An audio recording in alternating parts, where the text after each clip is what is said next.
Salut à tous, le journal du foot de ce lundi 24 juin. Honneur au football féminin. Les choses sérieuses ont commencé avec les huitièmes de finale. L'équipe de France s'est qualifiée pour les quarts dimanche soir en dominant le Brésil. Victoire 2-1 après prolongation. C'est la capitaine Amandine Henry qui a libéré les Bleus à la 107e minute. L'Angleterre s'est également qualifiée pour les quarts de finale en battant le Cameroun 3-0. Et lors de ce match, l'Anglaise Toni Dugan s'est plainte d'avoir reçu un crachat d'une adversaire sur le bras. Bon anniversaire à Lionel Messi qui fête ses 32 ans en ce 24 juin. L'occasion surtout de rappeler quelques chiffres de la folle carrière de l'Argentin. 5 ballons d'or, 6 souliers d'or, 32 trophées remportés avec le Barça, plus de 670 buts et plus de 50 triplés réalisés. Et ce n'est pas fini bien sûr. La promesse de Vinicius Junior aux supporters du Real Madrid concernant Kylian Mbappé. À l'occasion d'une interview accordée à Téléfoot, le jeune Brésilien a laissé entendre que ce transfert n'était qu'une question de temps. Il a déjà remporté beaucoup de titres, donc forcément s'il venait ici ce serait super. Tout le monde le veut ici et d'ici peu de temps, je pense qu'il viendra, a confié le jeune attaquant madrilène qui ne cache pas son admiration pour la star du PSG. L'actu du mercato, les médias catalans continuent d'évoquer très largement l'avenir de Neymar. Selon Sport, le Brésilien aurait envoyé un message à plusieurs joueurs du Barça pour leur assurer qu'il allait rentrer en Catalogne cet été et donc quitter le PSG durant le mercato. Autre retour envisagé, celui de Dani Alves, à en croire une radio catalane.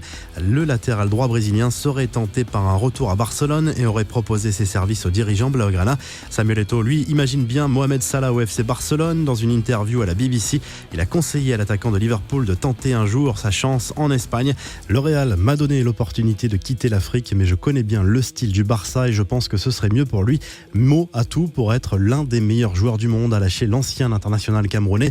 Quelques infos en bref et en images. Le défi de Maurizio Sarri à Cristiano Ronaldo. Le nouvel entraîneur de la Juve s'est rendu sur la Côte d'Azur pour rencontrer le Portugais qui passe actuellement quelques jours de vacances sur un yacht. Il en a profité pour lui lancer un challenge, marquer au moins 40 buts la saison prochaine selon la Gazzetta dello Sport.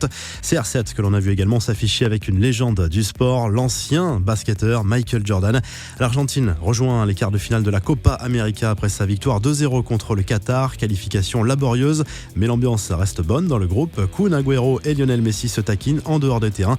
Le Kun a promis une vengeance à son ami après la diffusion sur Instagram par l'attaquant blaugrana d'une photo du Citizen endormi.